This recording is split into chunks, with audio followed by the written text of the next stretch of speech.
Bismillahirrahmanirrahim.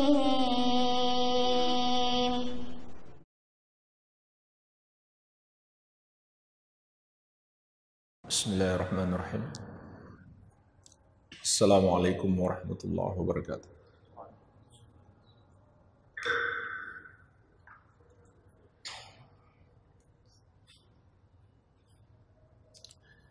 Alhamdulillahirabbil alamin.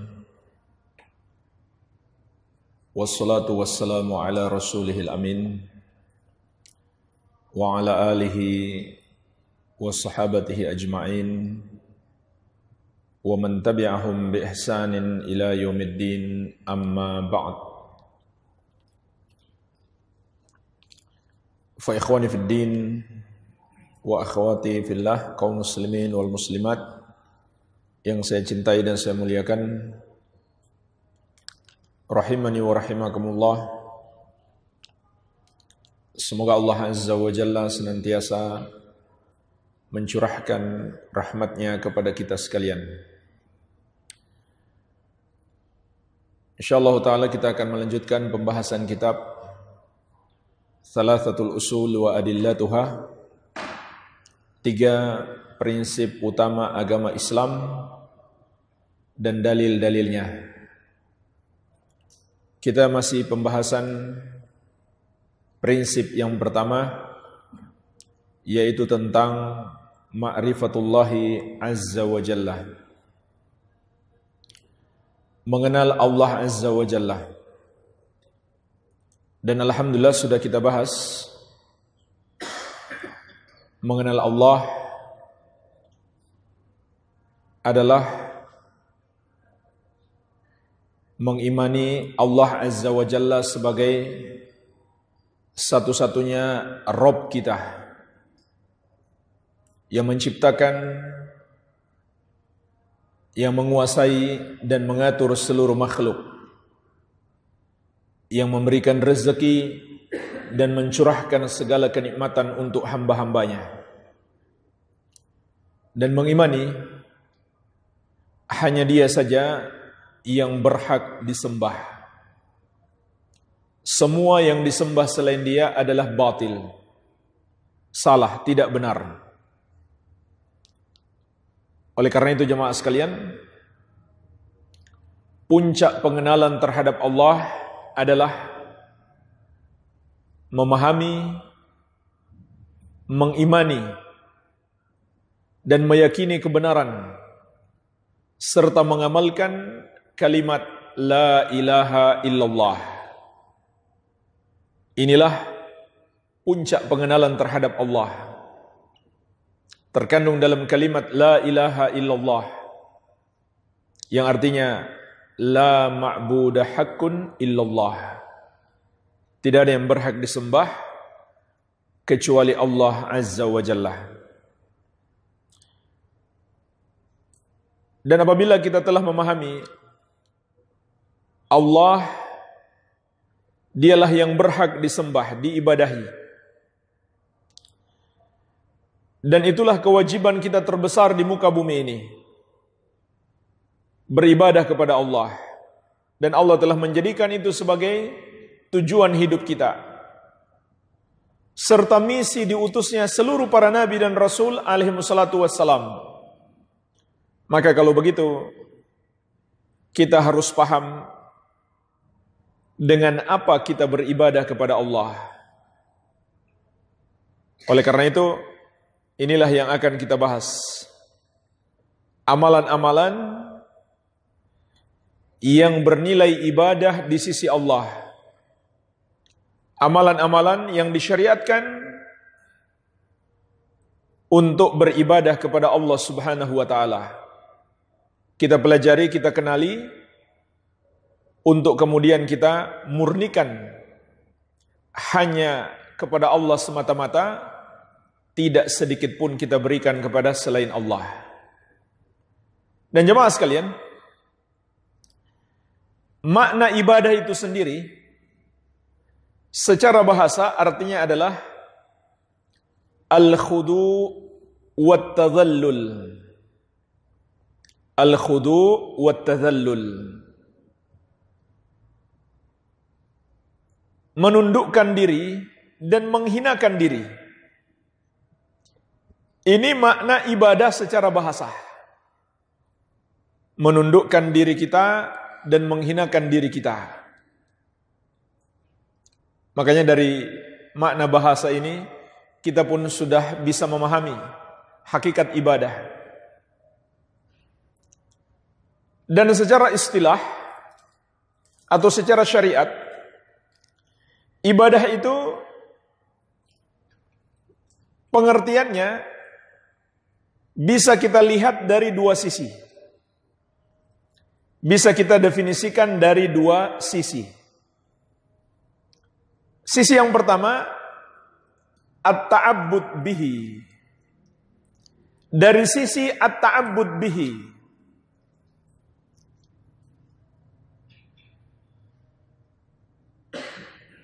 dari sisi perbuatan seorang hamba ketika beribadah kepada Allah. Maksudnya bagaimana keadaan diri seseorang ketika beribadah kepada Allah. Ini sisi yang pertama. Apa pengertiannya? Maka ibadah dari sisi ini pengertiannya adalah at-tadhallul lillahi azza wa jalla bi fi'li awamirihi wa jtinabi nawahihi mahabbatan wa ta'ziman.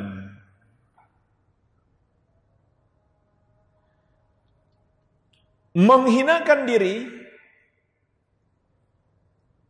di hadapan Allah Azza wa Jalla dengan mengamalkan perintahnya dan menjauhi larangannya, disertai cinta dan pengagungan. Jadi ini sisi pandang untuk memahami ibadah yang pertama. Dari sisi at-ta'abbud bihi, keadaan seorang hamba tatkala beribadah. Maka ibadah itu maknanya at-tadhallul lillahi azza wa jalla bi fi'li awamirihi wa jtinabi nawahihi mahabbatan wa ta'ziman. Menghinakan diri, merendahkan diri di hadapan Allah Azza wa Jalla, yaitu dengan menjalankan perintah-perintahnya dan menjauhi larangannya, disertai cinta dan pengagungan. Ini keadaan atau kondisi orang yang beribadah, orang yang merendah kepada Allah. Makanya jemaah sekalian, orang sombong itu dibenci Allah. Karena orang yang sombong itu menafikan sifat penghambaan, sifat ibadah. Sampai-sampai Nabi SAW mengatakan, la yadkhulul jannata man kana fi qalbihi mithqala dzarratin min kibrin. Tidak akan masuk surga orang yang di hatinya ada kesombongan sebesar biji dzarrah. Dan hamba itu kan tidak pantas untuk sombong.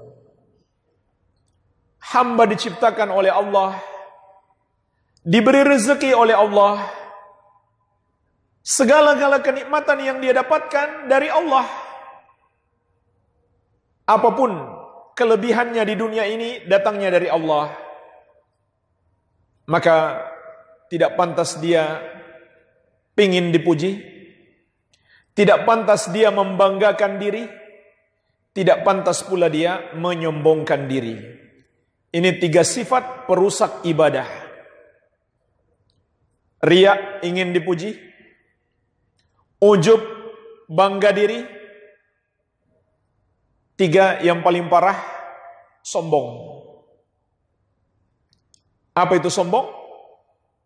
Kata Rasulullah SAW, al-kibru batrul haq wa gamtun nas. Sombong itu artinya menolak kebenaran,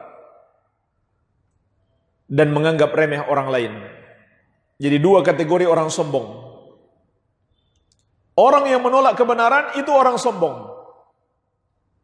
Makanya orang yang tidak mau ibadah, dia orang sombong. Tidak mau menjalankan perintah Allah dan menjauhi larangannya, itu orang sombong. Kenapa dia disebut sombong? Segala kenikmatan Allah yang berikan. Semua rezeki Allah yang berikan. Segala kebaikan hidup Allah berikan. Dan dia selalu butuh kepada Allah. Tapi kemudian dia tidak mau tunduk kepada Allah. Itu kan sombong namanya. Lebih parah lagi, dia tidak mau tunduk kepada Allah, dia malah merendahkan dirinya kepada selain Allah. Dia malah merendahkan dirinya kepada selain Allah, yaitu menyembah selain Allah. Jemaah sekalian, kalau kita berikan perumpamaan untuk mendekatkan makna. Kalau ada orang yang diberikan gaji oleh sebuah perusahaan, karena dia bekerja di perusahaan itu, terdaftar dia sebagai pegawai di perusahaan itu, dikasih gaji, diberikan berbagai macam fasilitas, tambah bonus-bonus lagi. Tapi dia tidak menguntungkan perusahaan itu, malah menguntungkan perusahaan lain. Bahkan perusahaan lain itu adalah saingan tempat perusahaan tempat dia bekerja. Itu orang baik atau kurang ajar itu namanya? Kurang ajar kan? Akhlaknya buruk. Begitu pula jemaah sekalian, sangat buruk akhlak seseorang. Allah yang berikan segalanya kepada dia. Seluruh kebaikan hidupnya Allah yang berikan. Wa ma bikum min ni'matin faminallah. Apapun nikmat pada kalian, maka itu datangnya dari Allah. Wa ma min dabbatin fil ardi illa 'ala Allahi rizquha. Tidak ada satupun yang berjalan di muka bumi kecuali Allah yang menjamin rezekinya. Jantungnya, darah yang mengalir di tubuhnya, matanya, mulutnya, seluruh tubuhnya pemberian Allah. Dan dia tidak akan pernah lepas dari kebutuhan terhadap Allah selama hidupnya. Tapi dia malah menyembah kepada selain Allah. Kan kurang ajar itu namanya. Akhlaknya buruk kepada Allah. Ini sekaligus jawaban. Kalau ada yang bertanya, masa sih dia baik kepada orang walaupun dia kafir, tapi dia baik kepada orang, dia akan masuk neraka? Maka kita katakan jemaah sekalian, walaupun dia baik kepada orang, tapi kepada Allah dia berakhlak buruk. Jadi akhlaknya belum baik. Harus baik kepada Allah terlebih dahulu dan juga baik kepada orang. Maka ini orang yang Allah benci, orang yang sombong, tidak mau menghamba kepada Allah. Baik, ini makna ibadah dilihat dari sisi yang pertama. Kemudian makna ibadah dilihat dari sisi yang kedua, yaitu dari sisi al-muta'abbad bihi. Yang pertama dari sisi at-ta'abbud, yang kedua dari sisi al-muta'abbad bihi.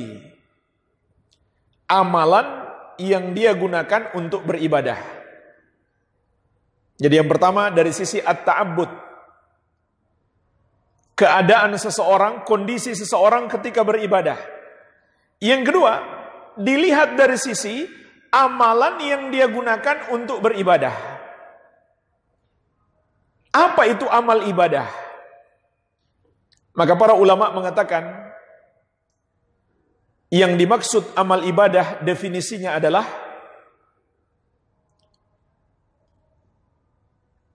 ismun jami'un Likulli ma yuhibbuhu Allahu wa yardahu minal aqwali wal a'mali adh-dhahirah wal batinah. Ibadah itu artinya satu nama yang mencakup setiap perbuatan maupun ucapan yang dicintai dan diridhoi oleh Allah Azza wa Jalla, baik yang nampak maupun yang tersembunyi. Baik yang nampak maupun yang tersembunyi. Saya ulangi, ibadah itu maknanya satu kata yang mencakup setiap ucapan maupun perbuatan yang dicintai dan diridhoi oleh Allah Azza wa Jalla, baik yang nampak maupun yang tersembunyi. Jamaah sekalian, kalau kita perhatikan definisi ini, maka kita pun paham ibadah itu luas sekali. Karena dia mencakup segala sesuatu, baik itu ucapan maupun perbuatan, yang dicintai dan diridhoi oleh Allah, yang nampak maupun yang tersembunyi. Yang tersembunyi artinya di dalam hati kita. Sebagaimana insya Allah akan kita contohkan ibadah-ibadah hati. Yang nampak, maksudnya yang bisa didengarkan oleh orang, yang bisa dilihat oleh orang. Contohnya kita menuntut ilmu termasuk ibadah. Tapi jangan tidur. Yang tidur bangunkanlah. Jangan dibiarin. Kalau khotib lagi khutbah, nggak boleh tidur kan? Boleh nggak kita bangunin orang yang lagi tidur ketika khotib sedang khutbah? Lalu kita bilang kepadanya, bangun. Boleh tidak? Nggak boleh. Termasuk kalau ada orang yang lagi ngomong, lalu kita katakan diam, nggak boleh. Kenapa? Karena kita ikutan bicara. Jadi nggak boleh berbicara ketika khotib sedang khutbah. Tetapi juga tidak boleh kita biarkan mereka ngomong, tidak boleh juga kita biarkan mereka tidur. Kalau gitu gimana? Bangunkan dengan gerakan atau dengan isyarat. Contohnya gimana? Cubit sedikit. Jangan keras-keras. Kalau baru habis wudhu, tangan masih basah, percikan air di wajahnya.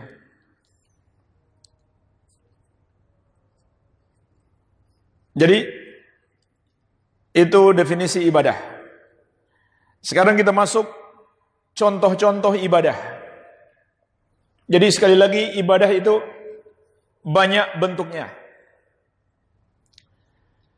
Asalkan dia dicintai dan diridhoi oleh Allah, maka itu namanya ibadah. Itu namanya ibadah. Nah, sebelum kita masuk jamaah sekalian, pertanyaannya, bagaimana agar amalan kita dicintai dan diridhoi oleh Allah? Ini pertanyaan yang harus kita jawab. Atau dengan kata lain, bagaimana caranya agar amalan kita bernilai ibadah di sisi Allah? Maka caranya adalah dengan memenuhi dua syarat. Syarat yang pertama, ikhlas karena Allah. Apa artinya ikhlas? Memurnikan ibadah kita hanya untuk Allah semata-mata. Dan kita lakukan hanya karena Allah. Perusak ikhlas ini dua, syirik besar dan syirik kecil. Syirik besar merusak seluruh amalan, dan syirik kecil merusak amalan yang menyertainya. Kemudian syarat yang kedua adalah ittiba, meneladani Rasulullah sallallahu alaihi wasallam. Perusaknya apa? Bid'ah. Perbuatan bid'ah ditolak oleh Allah Azza wa Jalla. Karena itu bukan ibadah. Itu bukan amal soleh. Jadi, agar amalan kita dicintai dan diridhoi oleh Allah, dua syarat ini harus kita penuhi. Dan menjauhi dua pembatalnya. Yang pertama ikhlas. Pembatalnya adalah syirik besar dan syirik kecil. Yang kedua ittiba, meneladani Nabi sallallahu alaihi wasallam. Pembatalnya adalah berbuat bid'ah, mengada-ada dalam agama. Maka jadilah ibadah kita dicintai dan diridhoi oleh Allah Azza wa Jalla. Maka sekarang kita akan pelajari macam-macam ibadah. Penulis rahimahullah memulai dari doa. Dan beliau di sini tidak menyebutkan solat, puasa, zakat, haji. Karena itu sudah dipahami oleh banyak umat Islam, itu ibadah. Solat, zakat, puasa, haji, umat Islam umumnya sudah ngerti, itu adalah ibadah. Makanya beliau tidak sebutkan lagi. Beliau sebutkan nomor satu adalah doa. Banyak orang tidak memahami doa itu adalah ibadah yang sangat agung. Sehingga apa yang terjadi? Tidak sedikit orang yang mengaku muslim mempersembahkan ibadah doa ini kepada selain Allah. Maka dia telah berbuat syirik. Contohnya berdoa kepada para wali yang sudah wafat. Atau kepada para nabi dan rasul. Atau kepada malaikat. Dan lebih parah lagi, banyak yang mengaku muslim berdoanya malah kepada setan. Dan bahkan mereka yakin setan-setan mereka itu adalah penguasa di laut mereka. Penguasa di pantai selatan misalkan. Mereka sebut ratu. Ratu kan penguasa. Ratu siapa lagi namanya? Karena sudah saya kasih tahu namanya kemarin. Nama aslinya. Nama aslinya siapa? Setan. Itu nama aslinya. Setan dianggap raja atau ratu. Dianggap penguasa di gunung mereka, di sungai mereka, atau di tempat yang mereka anggap keramat. Meyakini setan itu penguasa di situ, itu sudah syirik. Meyakini dia bisa menolong mereka, itu sudah syirik. Ditambah lagi, mereka kemudian mempersembahkan ibadah kepadanya, yaitu dengan cara berdoa kepadanya.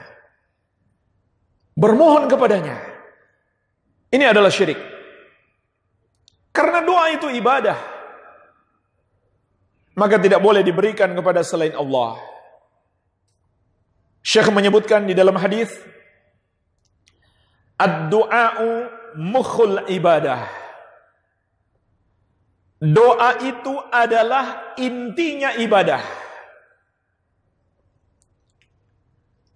Hadis ini dikeluarkan oleh At-Tirmidzi dari Anas bin Malik radhiyallahu anhu. Namun sebagian ulama mendhaifkan hadis ini. Walaupun maknanya benar. Kenapa maknanya benar? Karena ada hadis sahih yang semisal dengan itu. Jadi ada lafaz hadis yang lebih sahih. Diriwayatkan oleh Imam Abu Daud dari An-Nu'man bin Bashir radhiyallahu anhuma. Rasulullah sallallahu alaihi wasallam bersabda, "Ad-du'a'u huwal ibadah." Doa itu adalah ibadah. Jadi ini lafaz yang lebih sahih. dibandingkan ad-du'a mukhul ibadah. Kalau ada yang punya buku, kasih keterangan, tulis dengan pulpen. Ini hadis dhaif. Dengan lafaz ad-du'a'u mukhul ibadah. Doa itu otaknya ibadah atau intinya ibadah. Walaupun maknanya benar. Walaupun maknanya benar. Tapi tidak boleh disandarkan hadis itu kepada Rasulullah sallallahu alaihi wasallam. Yang sahih ad-du'a huwal ibadah. Maka hadis ini jelas sekali. Doa itu adalah ibadah. Rasulullah sallallahu alaihi wasallam memberi penegasan bahwa doa itu adalah ibadah. Kemudian dalil dalam Al-Quran juga sangat banyak. Di antaranya disebutkan oleh penulis surat Ghafir ayat ke-60. Allah Azza wa Jalla berfirman, "Wa qala rabbukum ud'uni astajib lakum. Innal ladzina yastakbiruna an ibadati sayadkhuluna jahannama dakhirin." Dan Rabbmu berfirman, "Berdoalah kepadaku, maka aku akan mengabulkan doamu. Sesungguhnya orang-orang yang menyombongkan diri, tidak beribadah kepadaku, maksudnya tidak berdoa kepadaku, maka mereka akan masuk neraka dalam keadaan hina." Maka ayat ini menegaskan kepada kita, doa itu adalah ibadah. Karena Allah memerintahkan kita untuk berdoa kepadanya. Maka jelas doa itu adalah ibadah. Kemudian juga jemaah sekalian, ayat ini memberi pelajaran penting kepada kita. Doa itu pasti dikabulkan. Itu pasti. Karena itu janji Allah. Allah tidak pernah menyelisihi janjinya. Tidak pernah. Beda dengan ancamannya kepada orang mukmin yang melakukan dosa. Mungkin Allah tidak tepati. Karena Allah Maha Penyayang, Maha Pengampun. Tapi kalau janji, pasti Allah tepati. Ud'uni astajib lakum. Berdoalah kepadaku, maka aku akan mengabulkan doamu. Makanya Nabi SAW pernah bersabda, Ud'ullaha wa antum muqinuna bil ijabah. Berdoalah kamu kepada Allah dalam keadaan kamu yakin Allah akan mengabulkannya. Jadi yakin Allah akan mengabulkan doa kita, karena itu janji Allah Azza wa Jalla. Berarti harus berprasangka baik kepada Allah. Namun jemaah sekalian, bersamaan dengan itu juga, hendaklah kita berprasangka baik kepada diri kita. Bagaimana prasangka kita kepada diri kita? Jangan-jangan doa saya banyak kekurangan sehingga belum layak Allah terima. Karena banyak orang sudah sering berdoa, belum juga dikabulkan. Kenapa? Dia sendiri penyebabnya. Sebagaimana dalam riwayat Muslim dari Abu Hurairah radhiyallahu anhu, Rasulullah sallallahu alaihi wasallam pernah menceritakan tentang seorang musafir. Dzakara ar-rajula yutilus safar. Orang ini melakukan perjalanan jauh. Dan jemaah sekalian, melakukan perjalanan jauh adalah termasuk sebab dikabulkannya doa. Maksudnya doa musafir. Musafir itu hendaklah banyak berdoa. Doanya mustajab. Asy'atha akbar. Dan orang itu berpenampilan kusut masai.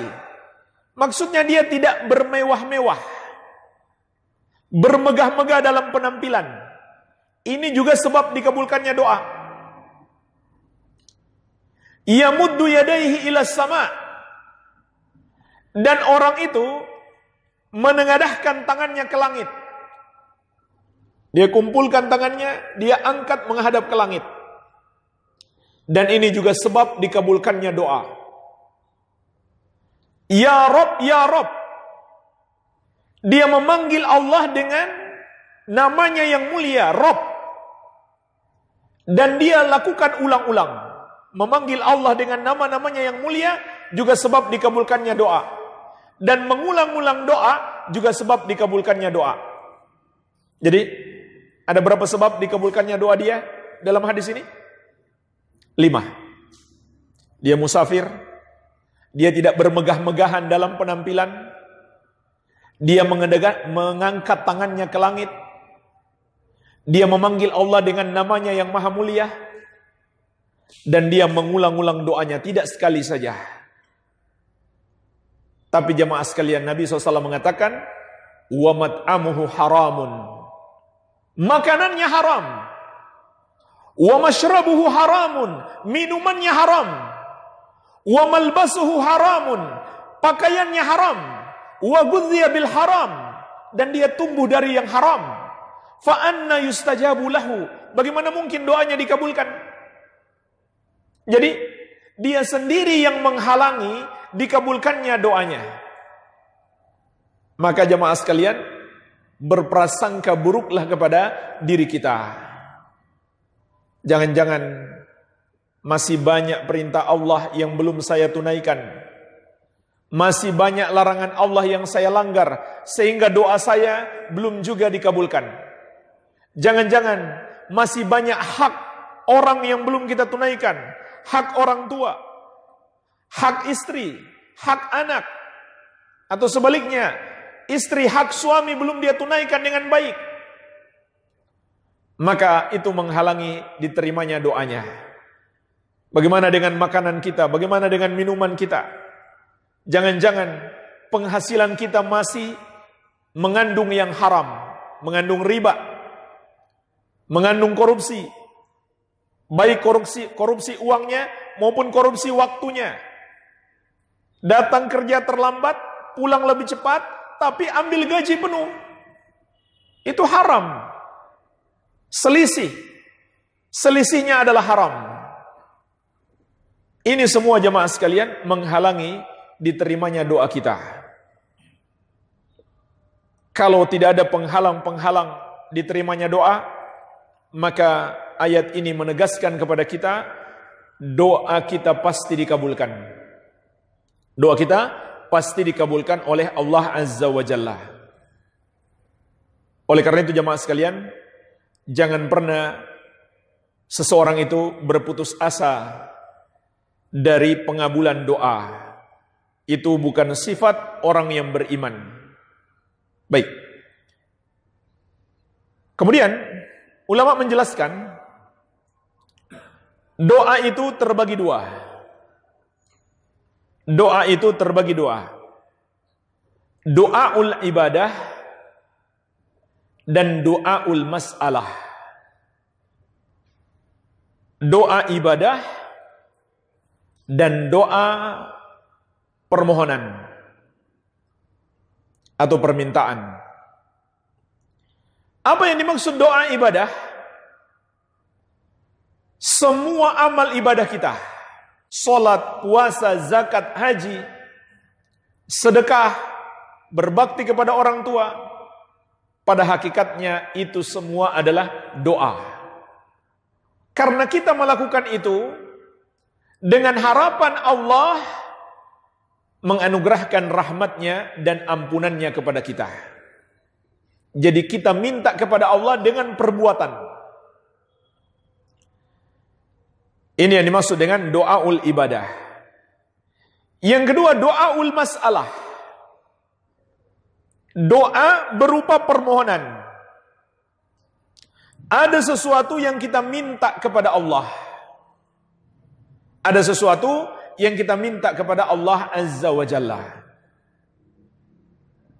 Maka jemaah sekalian, dua macam doa ini harus diberikan hanya untuk Allah semata-mata. Ketika diberikan kepada selain Allah, kapan dihukumi sebagai dosa syirik, maka itu ada perincian.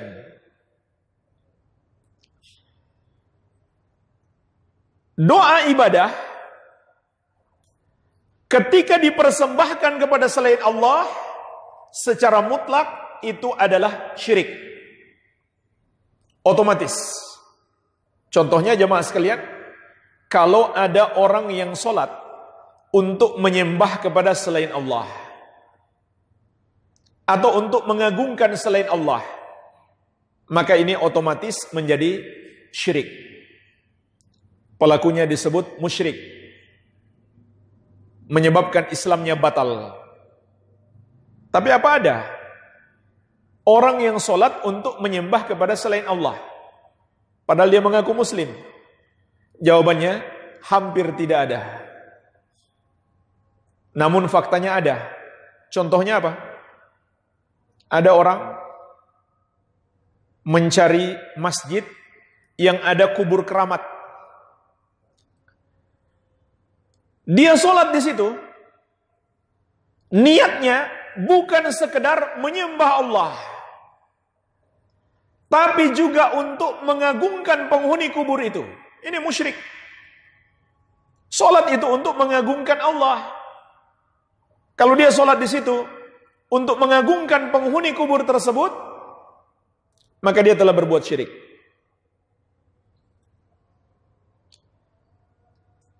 Kemudian doa permintaan kapan dihukumi syirik? Ketika dipersembahkan kepada selain Allah. Maksudnya ketika seseorang meminta kepada selain Allah. Tentu tidak mutlak dihukumi syirik. Kalau mutlak dihukumi syirik, maka semua pengemis musyrik. Tapi tidak. Jadi kapan dihukumi syirik? Ketika makhluk yang dimintai tersebut tidak terpenuhi padanya satu dari 3 syarat. Syarat yang pertama, dia masih hidup. Meminta-minta kepada orang yang sudah wafat adalah syirik.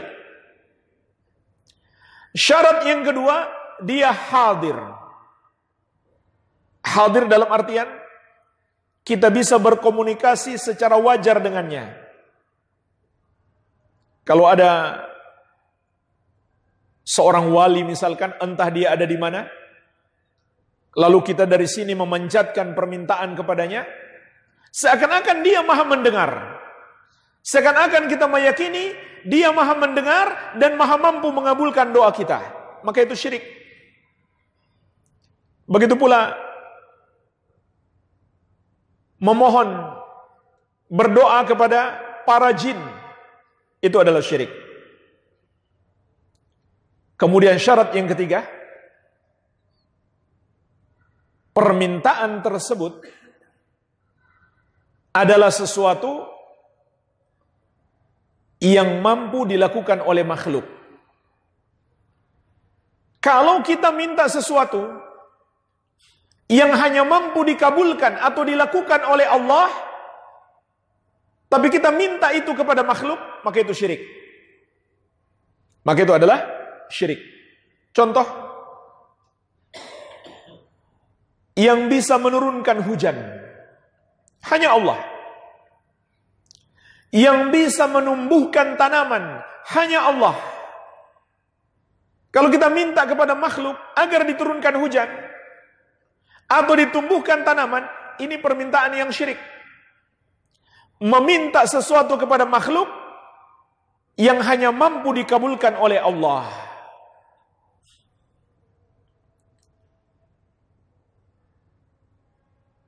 Dan jemaah sekalian, orang-orang musyrik jahiliyah dahulu meyakini Allah yang menurunkan hujan dan menumbuhkan tanaman. Sebagaimana Allah sebutkan dalam surat Al-Baqarah ayat ke-22. Wa anzala minas sama'i ma'an fa akhraja bihi minas thamarati rizqan lakum. Dan Allah yang menurunkan hujan kepada kalian dari langit, serta menumbuhkan dengan itu berbagai macam tanaman sebagai rezeki bagi kalian. Tapi ada orang yang mengaku muslim hari ini, dia berdoa atau melakukan ritual sedekah bumi untuk menyembah Dewi Sri. Kenapa? Dia yakin Dewi Sri itulah yang menumbuhkan tanaman mereka, membantu panen mereka. Kemudian muncul seorang kiai, bukan kiai sembarangan loh, profesor doktor bahkan. Bukan kiai sembarangan, profesor doktor. Alumni Timur Tengah. Alumni Timur Tengah. Profesor doktor. Cuman kondisinya nggak sama seperti beliau dulu. Sekarang sudah berubah. Nggak seperti dulu lagi. Seorang profesor doktor, alumni Timur Tengah, jebolan universitas Islam terkenal, dulunya menentang kesyirikan. Sekarang tidak lagi, malah mendukung. Maka di sini kita bisa ambil pelajaran. Dia saja bisa sesat, apalagi kita. Maka hati-hati. Apa kata dia? Itu ritual sedekah bumi untuk memuja Dewi Sri bisa dijadikan atau dianggap sebagai ajaran Islam, yaitu Islam Nusantara, bukan Islam Arab katanya. Caranya gimana? Tinggal tambah sholawatan. Na'udzubillah. Perbuatan syirik ditambah bersalawat kepada Nabi SAW, kemudian dianggap sebagai ajaran Islam. Yang mengatakan profesor doktor kiai.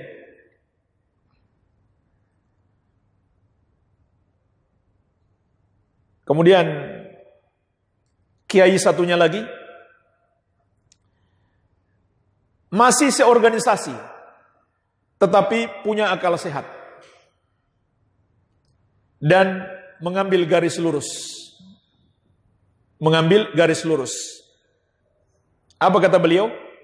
Semoga Allah menambahkan hidayah kepada beliau. Apa kata beliau? Islam Nusantara itu adalah Islam proposal. Tahu artinya? Jadi bikin yang aneh-aneh dalam Islam, bikin umat Islam terpecah, rusak ajaran Islam, nanti ada dana keluar. Ada dana keluar. Dari mana dana itu? Yang jelas dari orang-orang yang menginginkan rusaknya Islam dan perpecahan umat Islam. Jadi ada proyeknya itu. Sebelum ide-ide ini dikembangkan, mereka sudah buat proposal dulu. Keluar dana besar. Kadang-kadang memanfaatkan isu terorisme untuk menghadapi radikalisme, terorisme. Maka harus dimunculkan Islam Nusantara. Jadi ini proyek, uang namanya.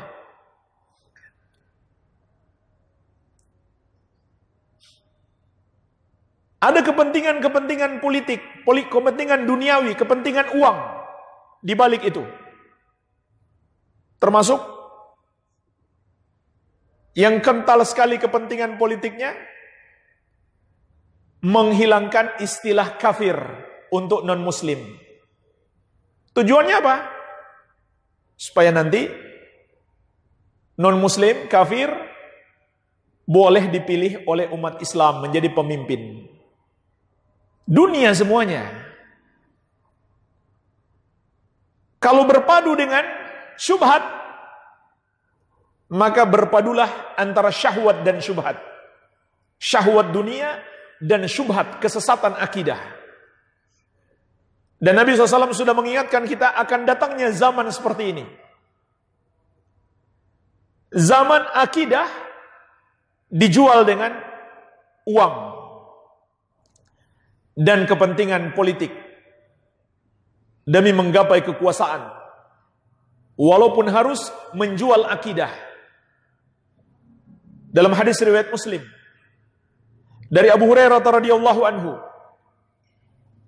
Rasulullah sallallahu alaihi wasallam bersabda, "Badiru bil a'mali fitanan, ka qita'il lailil mudhlim, yusbihu ar-rajulu fiha mu'minan wa yumsi kafiran, wa yumsi mu'minan wa yusbihu kafiran, yabi'u dinahu bi aradin minad dunya." Bersegeralah kalian melakukan amalan-amalan untuk menghadapi berbagai macam fitnah, ujian, musibah, malapetaka yang akan datang kepada kalian seperti potongan-potongan malam yang kelam. Di masa itu, kata Nabi sallallahu alaihi wasallam, pagi harinya ada orang yang masih beriman, sore harinya sudah kafir. Sore harinya beriman, pagi harinya kafir. Kenapa? Yabi'u dinahu bi'aradim minad dunya. Dia jual agamanya dengan sedikit keuntungan dunia, demi mendapatkan bantuan-bantuan dari proposal yang mereka ajukan, demi kepentingan supaya bisa mengambil alih kekuasaan, bisa ikut mendapatkan bagian kekuasaan. Mereka jual agama mereka. Ini sudah diingatkan oleh Nabi sallallahu alaihi wasallam. Maka hati-hatilah. Jadi meminta sesuatu yang hanya mampu dikabulkan oleh Allah kepada selain Allah, itu adalah syirik. Contoh lain apa lagi? Minta dikaruniakan seorang anak, hanya Allah yang bisa. Kalau kita minta dari selain Allah, maka itu syirik. Minta dilindungi dari setan, dari azab Allah, dari azab kubur, dari azab neraka. Minta dimasukkan ke dalam surga, termasuk minta syafaat. Ini semua hanya Allah yang bisa mengabulkan. Kalau kita mintanya dari selain Allah, maka itu adalah syirik. Baik, ini jemaah sekalian, 3 syarat. Satu dari 3 syarat ini tidak terpenuhi, ketika seseorang meminta kepada selain Allah, maka dia terjerumus dalam dosa kesyirikan. Tapi bagaimana dengan sebagian orang yang berdalih itu kan tawasul? Maka ketahuilah jemaah sekalian, secara singkat pembahasan tentang tawasul. Tawasul itu ada 2 macam, supaya kita ngerti hakikat tawasul. Karena ini yang sering dijadikan alasan orang yang berdoa kepada selain Allah, kata dia itu kan tawasul. Maka ketahuilah, tawasul itu menurut penjelasan para ulama Ahlus Sunnah wal Jamaah berdasarkan dalil-dalil, maka terbagi menjadi 2. At-tawassulul masyru' wa tawassulul mamnu'.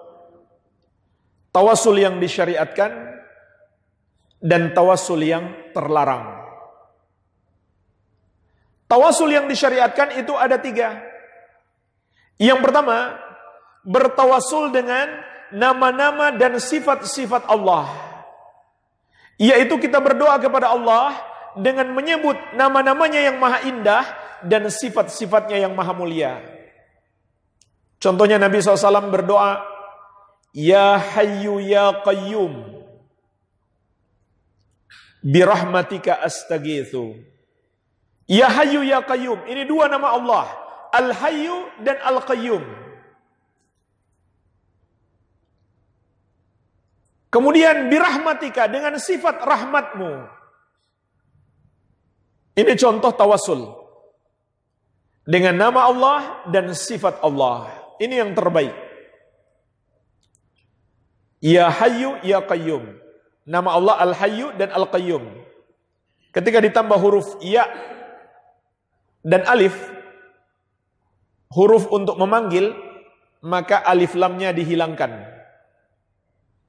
Al-Hayyu dan Al-Qayyum Alif lamnya dihilangkan. Kalau kita tambah ya, menjadi ya hayyu ya qayyum. Hanya satu nama saja yang alif lamnya nggak boleh hilang. Atau jangan dihilangkan. Walaupun masuk huruf harfun nida, huruf untuk memanggil. Yaitu nama Allah itu sendiri. Nama Allah alif lamnya tidak hilang. Tapi selain itu alif lamnya hilang. Kalau kita mau berdoa. Baik. Yang kedua, bertawasul dengan amal-amal soleh yang kita lakukan. Caranya bagaimana? Kita sebut amalan kita dalam doa kita. Seperti Rabbana amanna faghfir lana dzunubana wa qina adzabannar. Dalam Al-Quran Allah sebutkan doanya orang-orang yang beriman. Mereka mengatakan, wahai Rabb kami telah beriman. Ini kan bukan doa, tapi pernyataan. Ini namanya tawassul. Wahai Rabb kami telah beriman. Setelah itu baru dia berdoa, faghfir lana dzunubana, maka ampunilah dosa-dosa kami. Wa qina adzabannar, dan lindungi kami dari api neraka. Seperti juga kisah 3 orang yang terkurung dalam gua, kemudian masing-masing berdoa dengan menyebutkan amal soleh yang pernah mereka lakukan. Maka Allah pun menolong mereka. Kemudian yang ketiga, bertawasul dengan doanya orang soleh. Caranya bagaimana? Kita lakukan dengan memenuhi 3 syarat. Syarat yang pertama, orangnya masih hidup. Orangnya masih hidup. Syarat yang kedua, orangnya hadir. Yaitu kita bertemu atau kita berkomunikasi secara langsung. Bukan seperti kita misalkan di masjid ini, entah dia ada di mana, lalu seakan-akan dia maha mendengar apa yang kita katakan. Tidak. Tetapi Allah maha mendengar, walaupun kita di masjid ini, Allah di atas langit yang ke-7.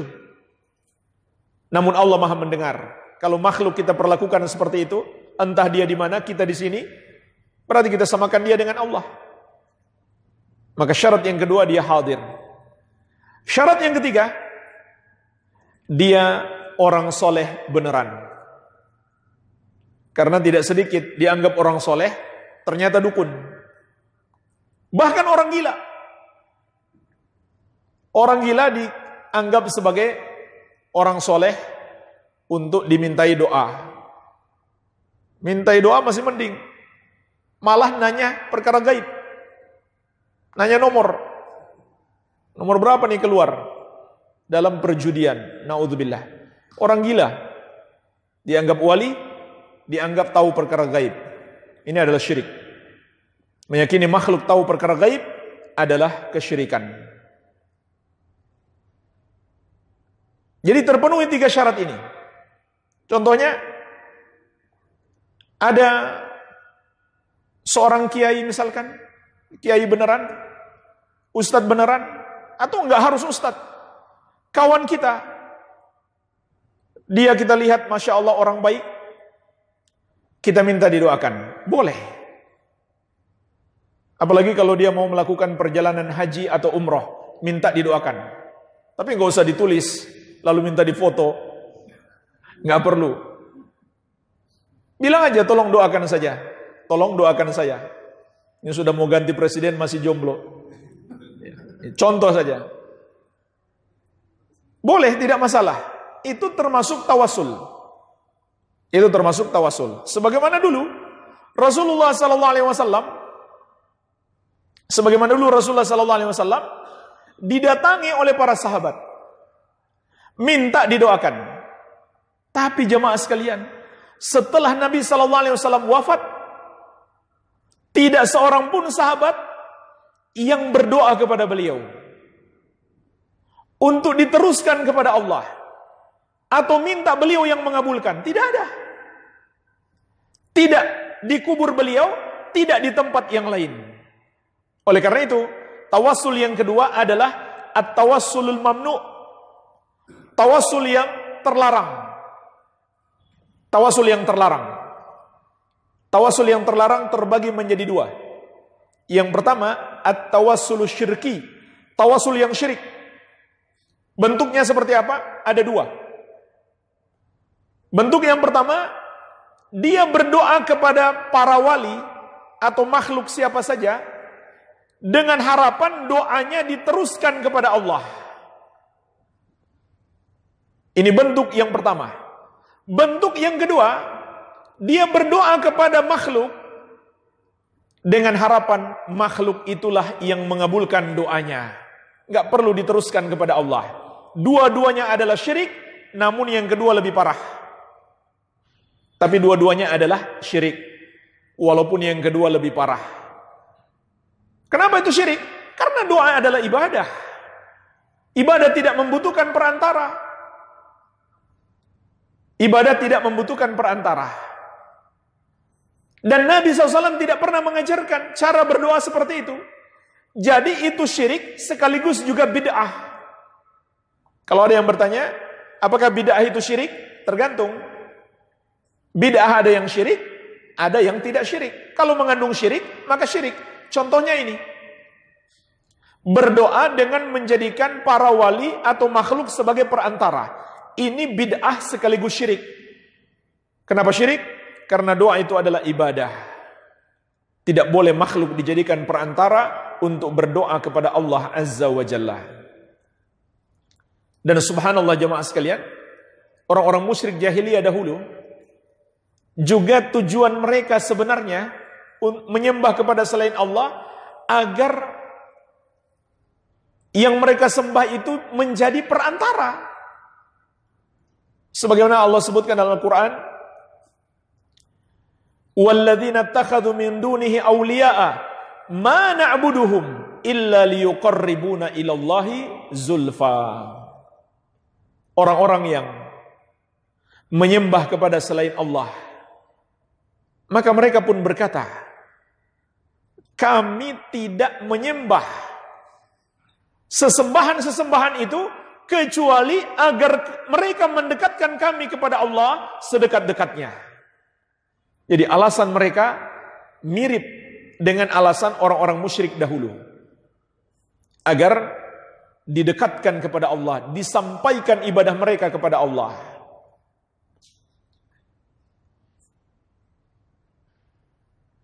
Kemudian yang kedua, tawassul yang terlarang yang kedua adalah at-tawassulul bid'i, tawassul yang bid'ah. Bid'ah tapi tidak sampai tingkat syirik. Yaitu masih berdoa kepada Allah tapi menyebut nama-nama orang soleh. Contohnya, Ya Rabbi bil Mustafa balik maqasidana. Wahai Rabb, dengan Al-Mustafa, maksudnya Nabi Muhammad sallallahu alaihi wasallam, sampaikan kami kepada maksud-maksud kami. Jadi, dia bukan berdoa kepada makhluk, masih berdoa kepada Allah, tapi menyebut nama makhluk. Maka ini bukan syirik, namun cara seperti ini tidak dicontohkan oleh Rasulullah sallallahu alaihi wasallam. Ya Allah, dengan berkahnya Syekh Fulan. Ya Allah, dengan kedudukannya Syekh Abdul Qadir Jailani, tolong kabulkan doa saya. Jadi dia masih minta kepada Allah, tapi dia sebut nama makhluk. Dan jemaah sekalian, ini juga termasuk adab buruk di dalam berdoa. Jadi seakan-akan dia mau gunakan nama makhluk itu untuk menekan Allah, supaya Allah kabulkan doanya. Ini adab buruk di dalam berdoa. Dan Nabi SAW tidak pernah mencontohkan cara berdoa seperti itu. Baik, jadi ini tentang tawassul. Kemudian jemaah sekalian, tentang minta syafaat. Maka Allah telah menegaskan, kullillahi asy-syafa'atu jami'an. Katakan hanya milik Allah syafaat itu seluruhnya.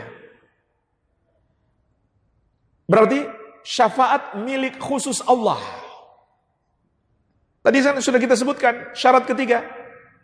Meminta sesuatu yang hanya mampu dikabulkan oleh Allah. Khusus milik Allah. Lalu dimintakan kepada selain Allah, maka itu syirik. Oleh karena itu, minta syafaat kepada selain Allah adalah syirik. Jadi kalau ada orang yang berdoa, ya Rasulullah berikan aku syafaat. Atau dia berdoa, ya Allah ya Rasulullah berikan aku syafaat. Ini adalah doa yang syirik. Kenapa? Dia minta sesuatu yang hanya Allah saja bisa memberikannya. Tapi bukankah Rasulullah SAW akan memberikan syafaat? Betul. Tapi itu nanti, bukan sekarang. Maka ini salah kaprah. Betul Nabi SAW kelak akan memberi syafaat, tapi bukan sekarang. Nanti, di akhirat. Itu pun, Nabi SAW memberikan syafaat, jangan kita berkeyakinan seakan beliau punya semacam kemampuan khusus untuk memindah-mindahin orang dari neraka ke surga. Atau menghalangi orang masuk neraka. Tidak.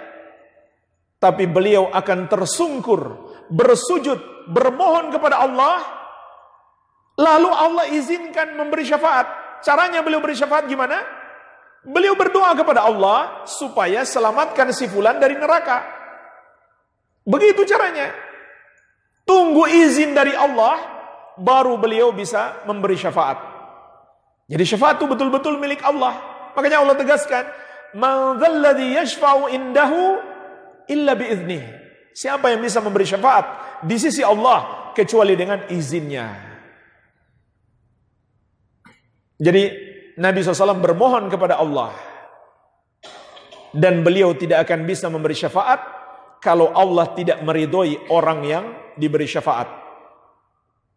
Sebagaimana juga kata Allah, "Wala yashfa'una illa liman irtada."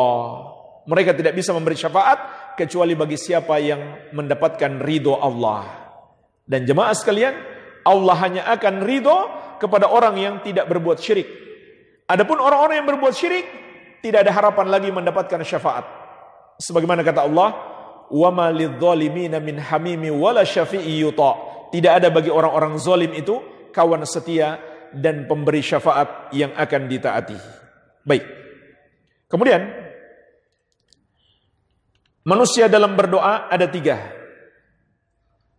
Yang pertama, orang yang tidak berdoa kepada Allah sama sekali.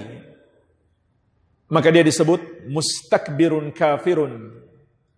Orang yang sombong lagi kafir. Yang tidak berdoa kepada Allah sama sekali. Dan Nabi SAW pernah bersabda, "Man lam yas'alillah yaqdab alaih."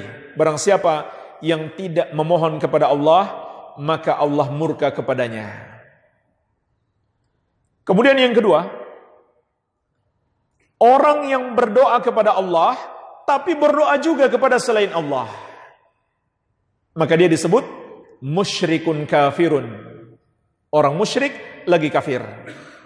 Berdoa dia kepada Allah, tapi berdoa juga kepada selain Allah. Kepada para wali, para nabi, para malaikat, bahkan na'udzubillah kepada setan. Kemudian yang ketiga, orang yang berdoa hanya kepada Allah. Inilah mu'minun muwahhidun. Orang beriman yang mentauhidkan Allah Azza wa Jalla. Inilah 3 jenis manusia dalam berdoa. Alhamdulillah, mungkin ini saja dulu yang bisa kita bahas pada kesempatan ini. Ibadah yang sangat agung, yaitu berdoa kepada Allah Subhanahu wa Ta'ala. Semoga bermanfaat. Barangkali ada pertanyaan, saya persilakan.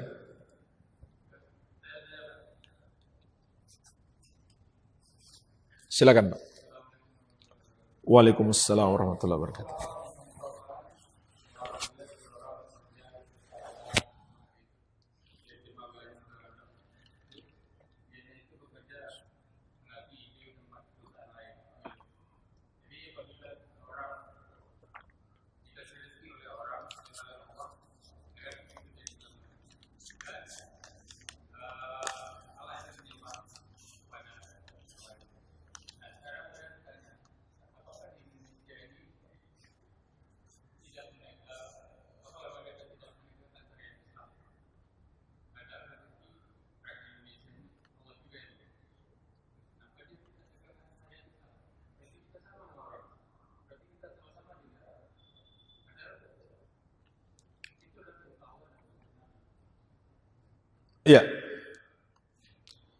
Jawabannya termasuk orang yang tidak menegakkan syariat Islam berarti tidak beribadah kepada Allah dengan sebenar-benarnya. Karena hakikat ibadah menjalankan perintah Allah dan menjauhi larangan Allah. Itulah yang namanya syariat Islam. Perintah Allah yang kita lakukan, larangan Allah yang kita tinggalkan, itulah namanya syariat Islam. Wallahu a'lam.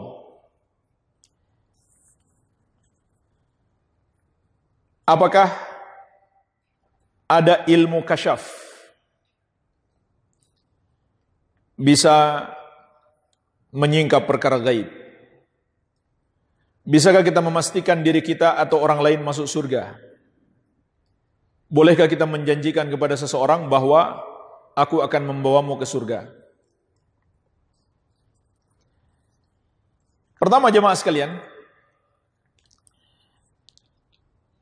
istilah ilmu kasyaf ini adalah bualan sebagian kaum sufi, tarekat tasawuf.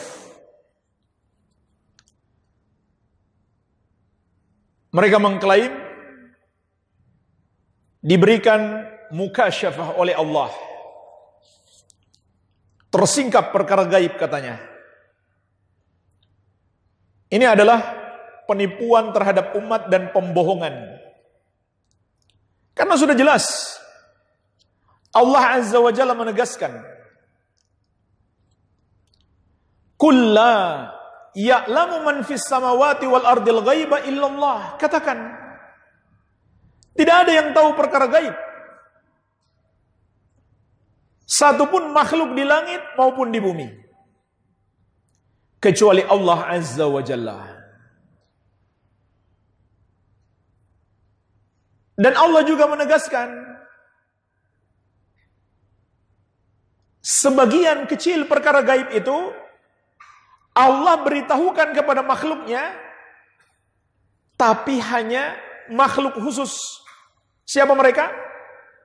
Para rasul.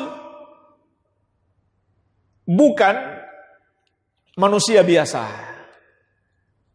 Sebagaimana Allah tegaskan, alimul ghaibi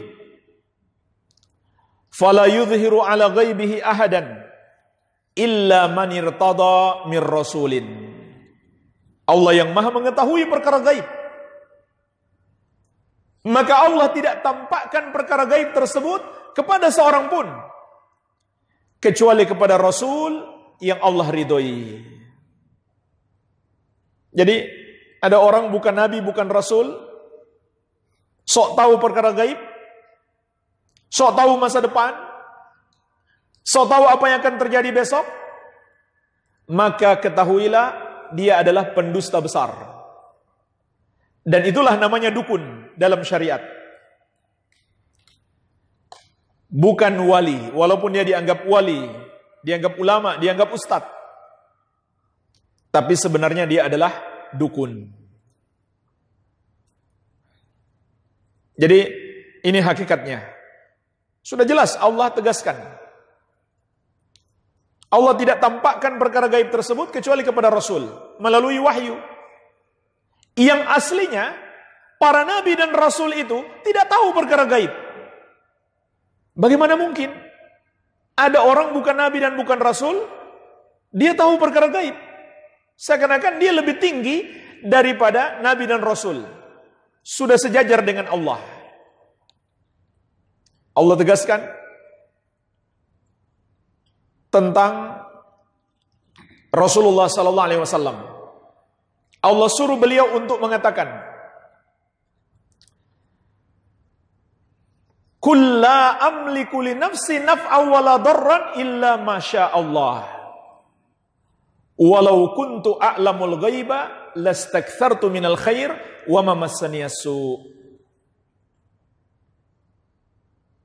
Katakan wahai Muhammad, sampaikan kepada umatmu, aku tidak punya kuasa untuk memberi manfaat atau menimpakan mudarat kepada diriku sendiri.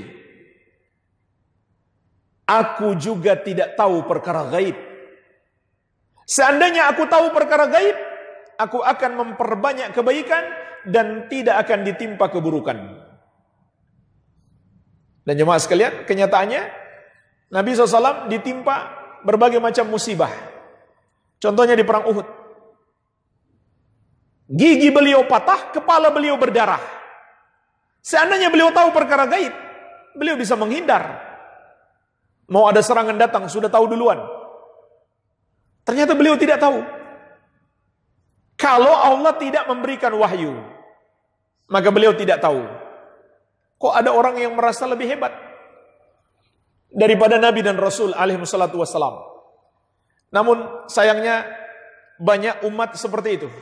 Seakan-akan dia merasa lebih hebat daripada Nabi SAW. Sama dengan orang yang berbuat bid'ah dalam agama. Nabi Muhammad SAW saja, amalan yang beliau lakukan, amalan yang beliau contohkan kepada kita, itu bukan beliau buat-buat sendiri. Itu adalah wahyu dari Allah. Tapi ada umat beliau yang seakan-akan merasa lebih hebat daripada Nabi SAW, dia sanggup membuat-buat sendiri. Menciptakan sendiri amal ibadahnya.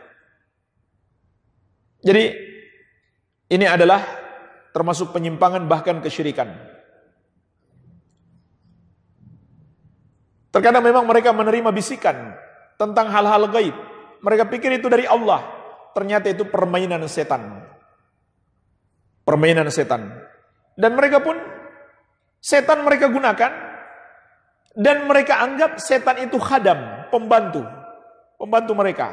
Padahal mereka yang menjadi budak setan. Iya.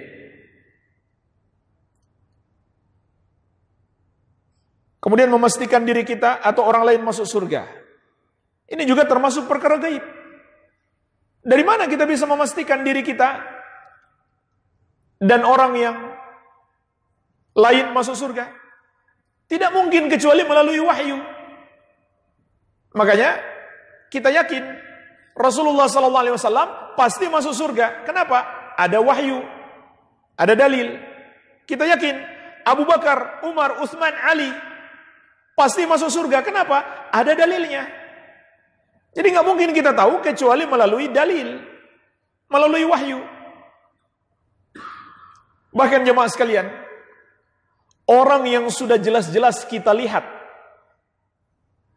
orang yang sudah jelas-jelas kita lihat berjihad di jalan Allah kemudian mati syahid, nggak boleh kita pastikan dia mati syahid. Kenapa? Kita nggak bisa pastikan amalnya diterima atau tidak. Amalan yang kita lakukan hari ini, apakah mungkin bisa kita pastikan pasti amal saya diterima? Nggak mungkin.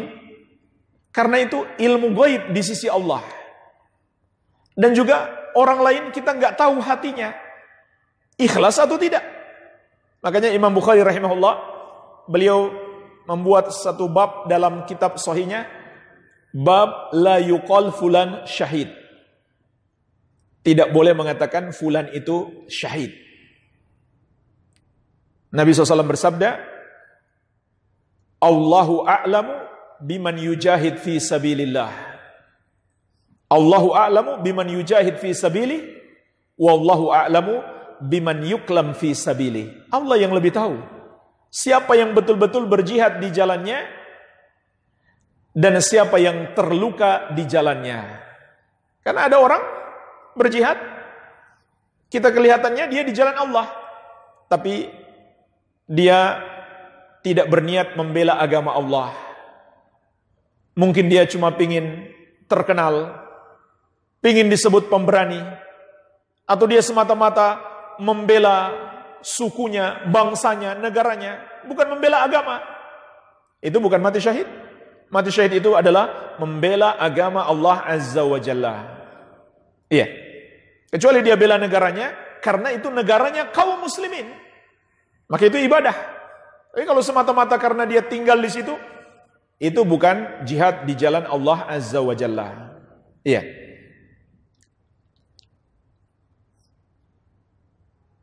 Apalagi sampai mengatakan atau menjanjikan, aku akan membawamu ke surga. Memangnya surga milik kita apa? Enggak bisa jemaah sekalian. Betul kita harus berharap kita masuk surga dan berprasangka baik kepada Allah, tapi memastikan enggak boleh. Memastikan kita masuk surga tidak boleh. Itu sama saja kita mensucikan diri kita. Fala tuzakku anfusakum. Jangan kamu sucikan dirimu sendiri. Allah yang lebih tahu siapa orang yang bertakwa. Maka ini tidak patut dikatakan oleh seseorang. Wallahu alam.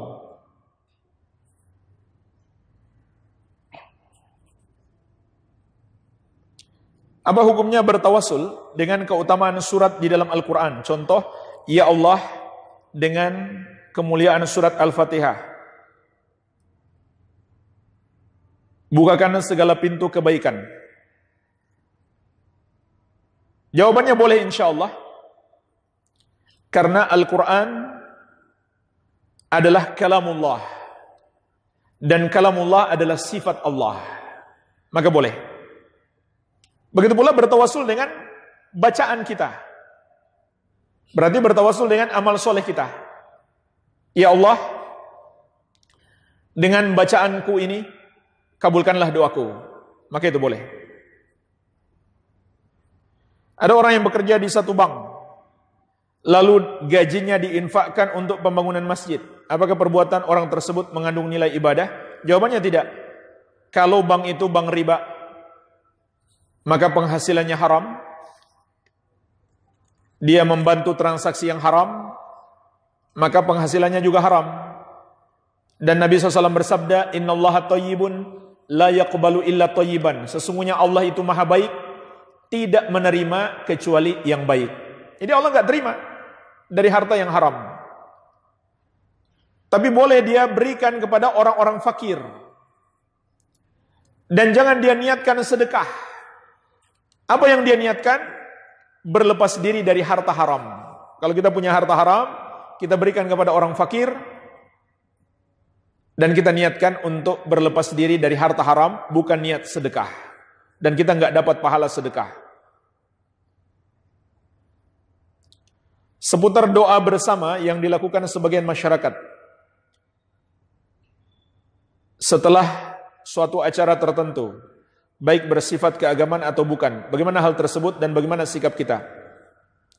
Syekh Muhammad bin Shalih Al-Utsaimin pernah ditanya tentang ini, kata beliau, doa bersama itu boleh kadang-kadang. Kadang-kadang boleh. Tapi kalau dirutinkan, maka itu masuk dalam kategori berbuat bid'ah di dalam agama. Maka jangan kita ikut-ikutan, wallahu alam. Mengenai doa tasyahud akhir, apabila kita sedang sholat berjamaah, terkadang imam sudah salam, lalu doa tasyahud akhir saya belum selesai. Apakah saya boleh melanjutkan doa tersebut atau berhenti ikut salam bersama imam? Kalau itu doa tambahan setelah tasyahud, doa tambahan setelah tasyahud dan salawat, maka hendaklah jangan terlalu panjang lagi. Selesaikan segera, kemudian ikut salam. Tapi kalau dia masuk dalam bacaan tasyahud dan salawat, maka harus diselesaikan. Dan jangan terlalu lama baca-bacanya, supaya enggak ketinggalan imam. Iya. Kalau kita sholat sendiri, maka tidak masalah. Kita mau lama apapun tidak masalah.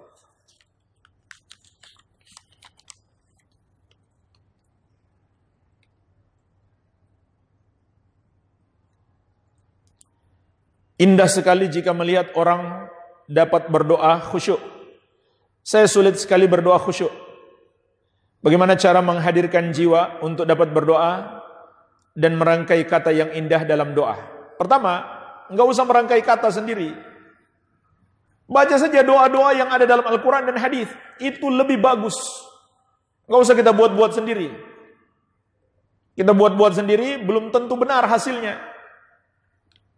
Maka seharusnya kita cukupkan diri kita dengan doa-doa yang dalam Al-Quran dan Sunnah. Dan tidak bagus doa itu kalau seperti puisi. Itu tidak bagus. Doa seperti membaca puisi. Doa yang singkat, jelas, seperti yang ada dalam Al-Quran dan Sunnah. Banyak sekali doa-doanya para Nabi dan Rasul, doanya para sahabat. Itu yang terbaik. Itu yang terbaik. Dan semua kebutuhan kita sudah ada dalam doa-doa itu. Bahkan ada doa yang mencakup seluruh kebutuhan. Contohnya apa? Rabbana atina fid dunya hasanah wa fil akhirati hasanah wa qina adzabannar. Ini sudah mencakup seluruh kebutuhan. Karena mencakup kebaikan dunia dan akhirat. Jadi enggak usah repot kita buat-buat sendiri. Kemudian kekhusyukan itu dipengaruhi oleh faktor dalam diri kita dan dari luar kita. Dari dalam kita apa? Keimanan. Orang yang kuat imannya, dia lebih khusyuk dalam ibadah. Kalau kurang imannya, kurang juga khusyuknya. Maka kalau begitu, iman harus diperkuat.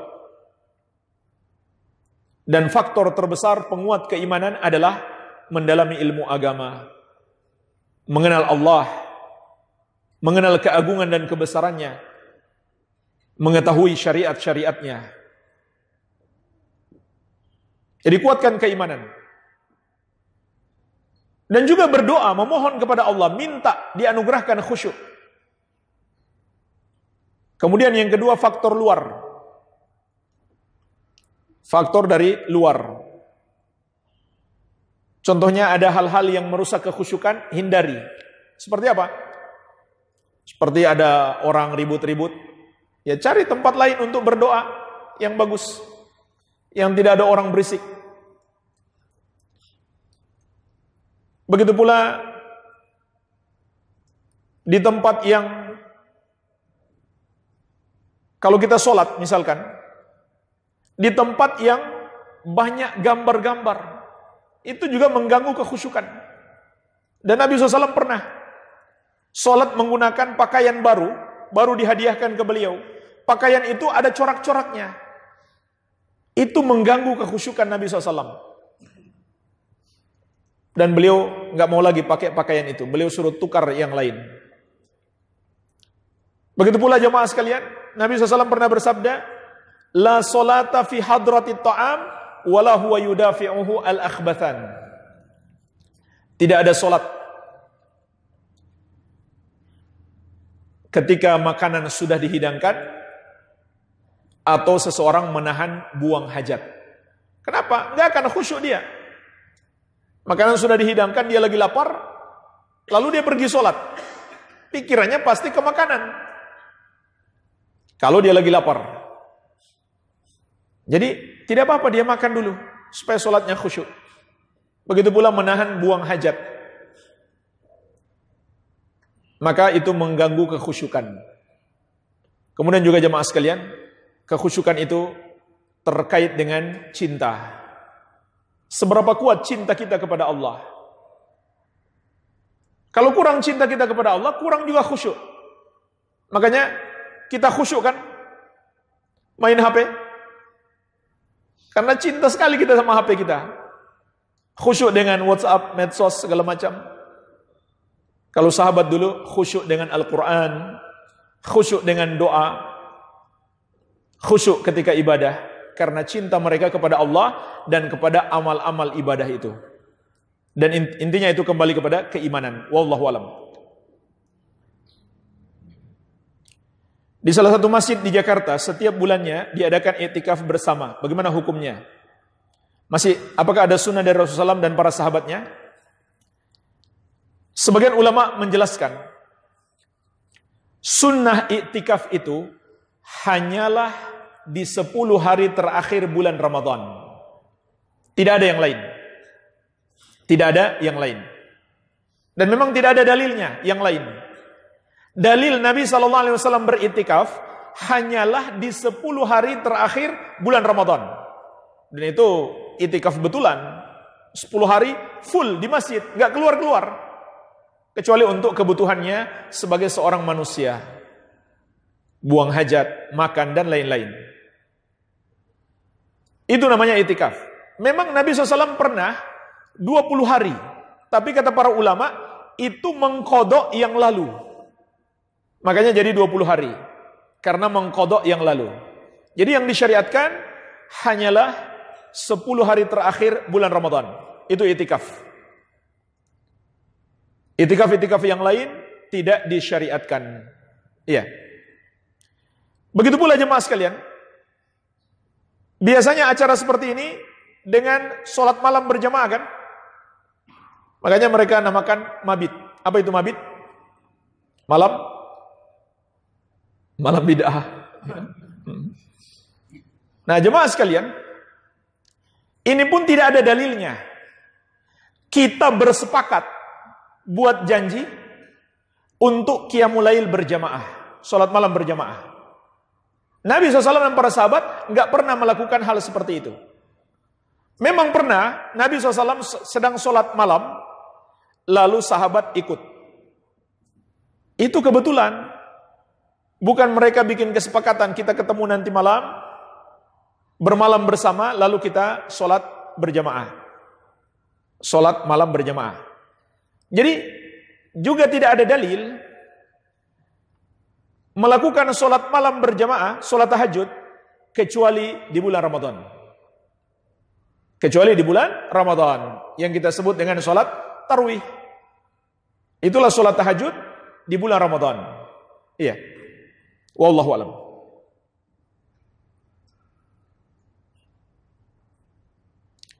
Apakah dikabulkannya doa kita? Tidak kita dapatkan di dunia, termasuk dari akibat maksiat yang kita lakukan. Iya. Maksiat menghalangi terkabulkannya doa kita. Sebagaimana telah kita sebutkan tadi hadisnya.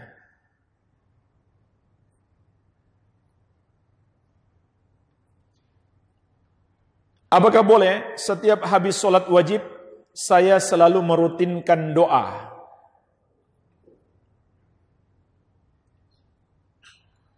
Dan mohon doanya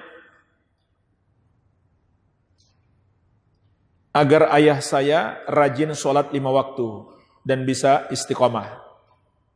Allahumma amin.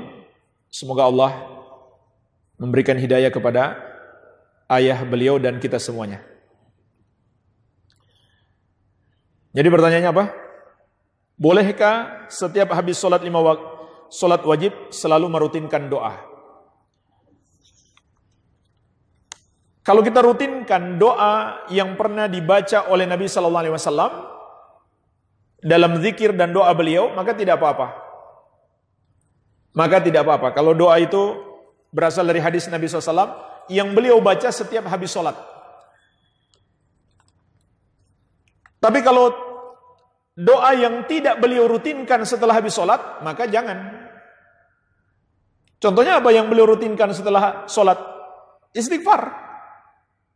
Beliau beristighfar setiap habis sholat, maka rutinkan itu. Iya. Kalau tidak beliau rutinkan, maka boleh kita baca, tapi jangan dirutinkan. Jangan dirutinkan. Kemudian jemaah sekalian, memperbanyak doa itu lebih afdal di dalam sholat, bukan di luar sholat. Rugi kita kalau kita baru mau banyak berdoa setelah sholat. Harusnya dalam sholat kita perbanyak doa. Kapan itu? Di 2 tempat. Yang pertama ketika sujud, sebab Nabi SAW bersabda, aqrabu ma yakunul abdu min rabbihi wa huwa sajidun fa'akthirud du'a. Saat terdekat hamba dengan Rabbnya ketika dia sujud, maka perbanyaklah doa. Jadi rugi kita. Sujud kita tidak manfaatkan untuk berdoa, sudah habis sholat baru mau berdoa. Kita kehilangan keadaan terbaik untuk berdoa. Ini saat terbaik. Saat terdekat kita dengan Allah, perbanyaklah doa kata Nabi SAW. Dan ini berlaku dari sujud awal sampai akhir. Bukan sujud akhir saja, berlaku dari awal sampai akhir. Tapi kalau dia jadi makmum, ya nggak boleh kalau makmum, imam sudah bangkit, kita masih berdoa, nggak boleh. Harus ikut imam. Iya. Tempat yang kedua, setelah tasyahud, sebelum salam. Ya, sudah selesai bacaan tasyahud, Maka Nabi SAW mengatakan, "Falyatakhayyar minad du'a masya'a." Maka silahkan seseorang itu memilih doa sesuai kehendaknya. Jadi bebas, boleh. Sebelum salam, setelah selesai bacaan tasyahud dan salawat. Ini dua tempat terbaik untuk berdoa. Jangan tunggu habis sholat baru memperbanyak doa. Iya. Termasuk merutinkan berdoa berjamaah setelah sholat. Ini juga tidak ada contohnya dari Nabi SAW. Imam memimpin doa diikuti oleh makmum. Atau memimpin zikir diikuti oleh makmum. Bahkan jadi seperti sebuah kor. Maka ini termasuk mengada-ada dalam agama. Tidak ada contoh dari Nabi SAW. Apakah minta doa kepada orang tua termasuk berdosa? Malah bagus. Itu sangat bagus. Terlebih lagi kalau orang tua kita orang soleh. Sangat baik. Nabi SAW pernah mengabarkan, 1 dari 3 doa yang pasti dikabulkan adalah da'watul walid. Doa orang tua untuk anak. Jadi bagus minta didoakan orang tua. Dan jemaah sekalian, kata para ulama, hadis ini berlaku orang tuanya doakan kebaikan atau kejelekan. Pasti Allah kabulkan. Maka hati-hati. Jangan kita durhaka pada orang tua kita. Nanti orang tua doakan jelek, hancur kita. Karena pasti Allah kabulkan. Seperti Juraij, ahli ibadah. Baca kisah Juraij, ahli ibadah. Didoakan jelek orang tuanya, padahal dia ahli ibadah. Kena dia doa orang tuanya. Tertimpa keburukan karena doa orang tuanya. Dan begitu pula kita sebagai orang tua, senakal apapun anak kita, jangan sekali-kali doakan jelek. Doakan yang baik. Karena Allah akan kabulkan doa orang tua. Maka hati-hatilah.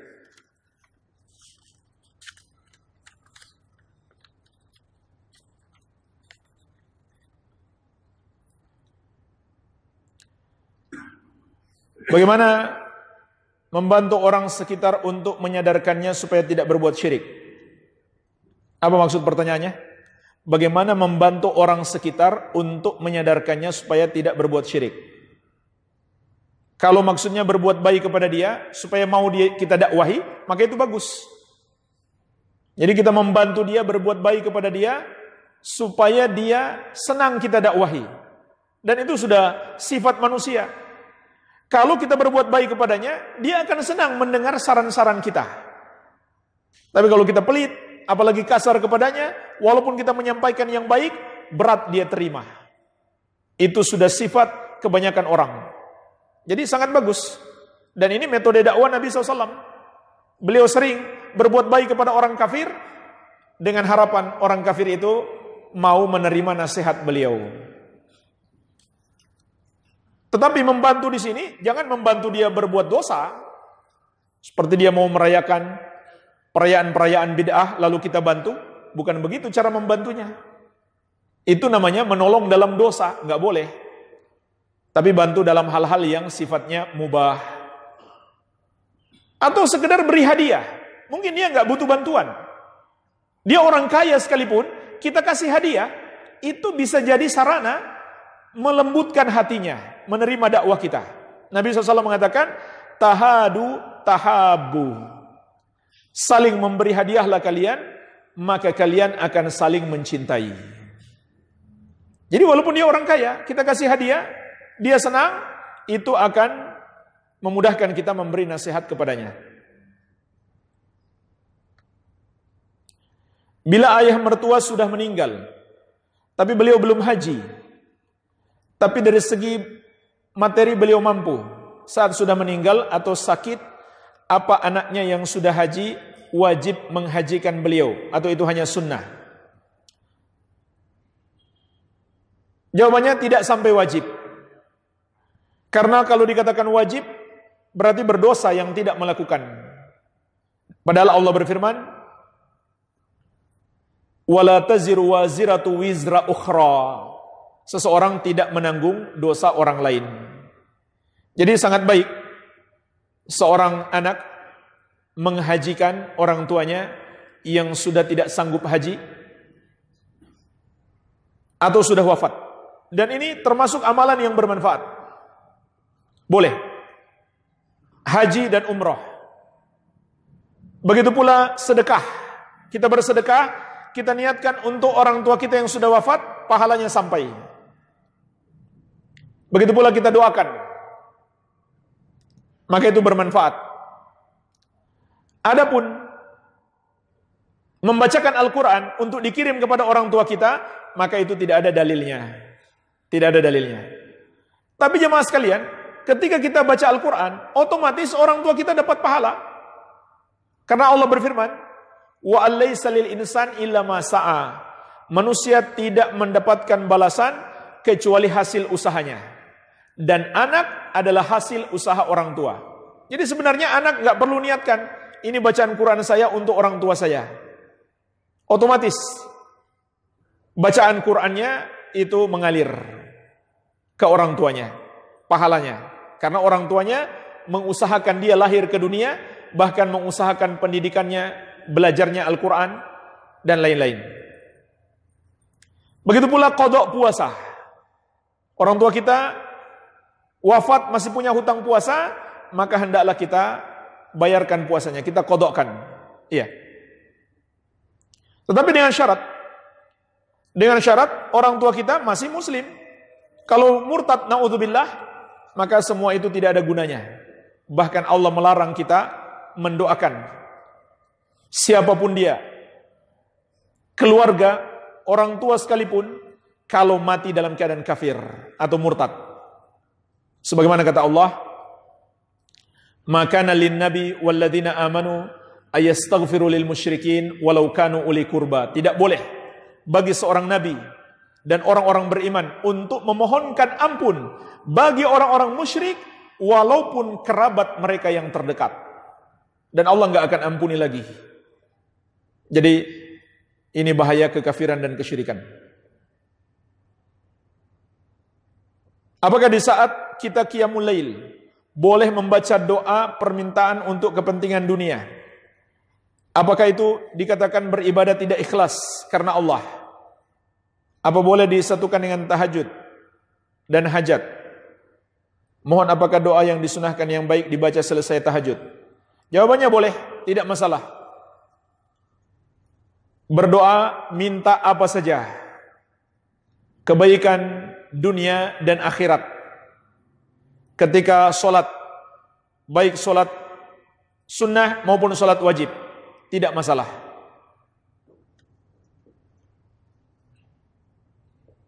Dan saya belum mengetahui bacaan khusus setelah sholat tahajud, kecuali setelah witir kita baca Subhanal Malikil Quddus, Subhanal Malikil Quddus. Kemudian yang ketiga agak dipanjangkan, Subhanal Malikil Quddus.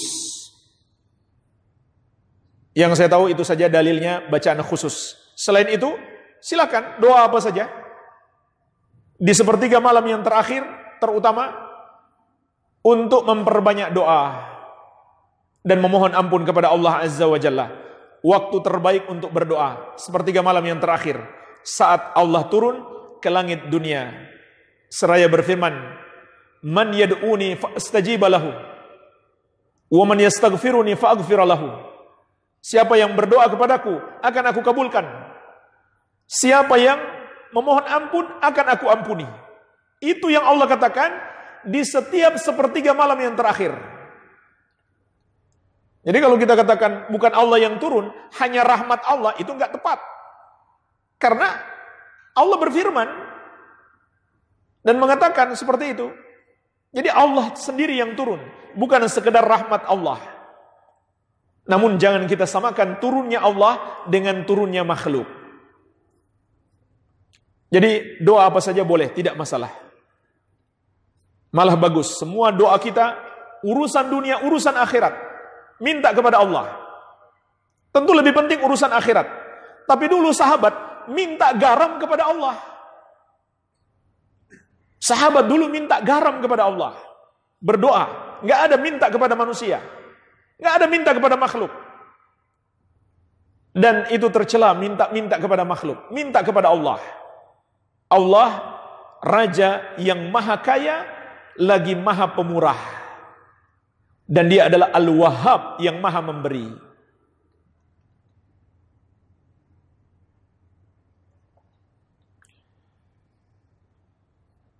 Sering kita menemui orang yang berkeyakinan, jika saya membawa atau memakai atribut ini, maka saya akan aman di jalan, tidak akan diganggu, tidak akan ditilang.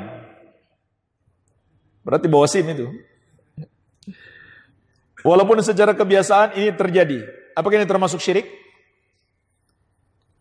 Kalau maksudnya seperti cincin, gelang, benda-benda yang dianggap benda pusaka, keris, segala macam, berarti itu namanya jimat.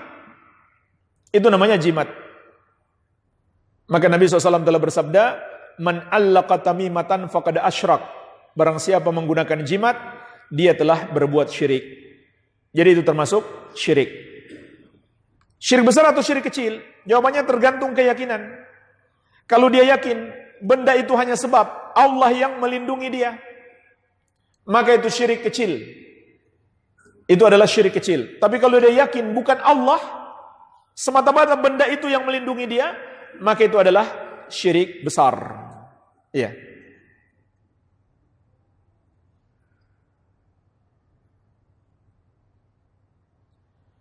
Bagaimana mungkin tawassul dengan amalan diperbolehkan, sedangkan amalan seseorang adalah makhluk? Sebagaimana firman Allah, dan Allah yang menciptakan kamu dan apa yang kamu lakukan. Ini namanya mempertentangkan ayat dengan ayat. Nggak boleh kita pertentangkan ayat dengan ayat. Kalau kita dapatkan seakan-akan satu ayat bertentangan dengan ayat yang lain, maka yang pertama kita lakukan adalah kita salahkan pemahaman kita. Pasti ada salah paham nih. Pasti ada salah paham. Jangan seakan-akan kita menyalahkan ayat yang lain. Karena sudah jelas. Rabbana amanna. Itu ayat. Wahai Rabb kami telah beriman. Kami telah beriman. Itu perbuatan kita. Itu makhluk. Perbuatan kita adalah makhluk. Kita adalah makhluk, perbuatan kita juga makhluk. Tapi kita bukan berdoa kepada perbuatan kita.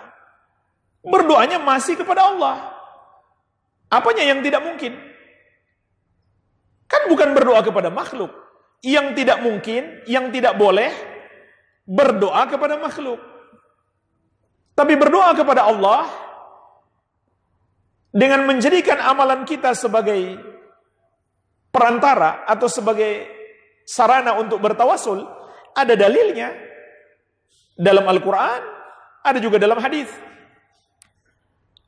Bacalah hadis terakhir dari bab yang pertama, kitab Riyadhus Shalihin.